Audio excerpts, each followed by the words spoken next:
जम्मू काश्मीरमध्ये भारतीय नागरिकांवर दहशतवाद्यांनी केलेला गोळीबार हा अत्यंत नीच आणि भ्याड कृत्य आहे, असे भाजप नेते मुरगेंद्रगौडा पाटील यांनी सांगितले. शुक्रवारी बेळगावमध्ये केएमएम मराठीशी बोलताना त्यांनी सांगितले की दहशतवाद्यांनी गोळीबार केलेल्या दिवशीच केंद्र सरकारने दिल्लीमध्ये बैठक घेऊन कठोर भूमिका घेतली आहे. ಮೊನ್ನೆ ಏನು ನಡೆದಿದ ಜಮ್ಮು ಕಾಶ್ಮೀರ ಪಲ್ಗಾಮ್ನಲ್ಲಿ ಹಿಂದೂಗಳ ಮೇಲೆ ಒಂದು ರಕ್ತಪಾತವನ್ನೇ ಸುರಿಸಿದಂತಹ ಒಂದು ಕೃತ್ಯವನ್ನು ಹೀನ ಕೃತ್ಯವನ್ನು ನಾವು ಖಂಡಿಸುತ್ತೇವೆ.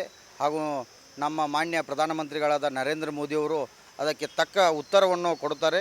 ಮೊನ್ನೆ ನೋಡಿರ್ಬೋದು ತಾವು ಆ ಮೀಟಿಂಗ್ ಮಾಡಿ ಪಾಕಿಸ್ತಾನದ ಎಲ್ಲರಿಗೂ ವೀಸಾವನ್ನು ಕ್ಯಾನ್ಸಲ್ ಮಾಡ್ತಿದ್ದಾರೆ ಮತ್ತು ಇಲ್ಲಿದ್ದಂತಹ ಪಾಕಿಸ್ತಾನಿಗಳು ಸಹ 47 ಗಂಟೆಗಳಲ್ಲಿ ಒಂದು ಗಡುವು ಕೊಟ್ಟಿದ್ದರು. ಆ ಪ್ರಕಾರ ಅದೆಲ್ಲ ಸುರಳಿತವಾಗಿ ನಡೆದಿದೆ ಮತ್ತು ಬರುವಂಥ ದಿವಸದೊಳಗೆ ಆ ಉಗ್ರಗಾಮಿಗಳನ್ನು ಹುಡುಕಿ ಅವರಿಗೆ ತಕ್ಕ ಕಠಿಣ ಶಿಕ್ಷೆಯನ್ನು ಕೊಡ್ತಾರೆ ಅಂತ ಹೇಳಕ್ಕೆ इच्छा पडते. लवकरच त्या दहशतवाद्यांना शोधून ठार मारलं जाईल, असेही त्यांनी ठामपणे म्हटलं. संकल्प शिंदे, केएमएम मराठी, बेळगाव.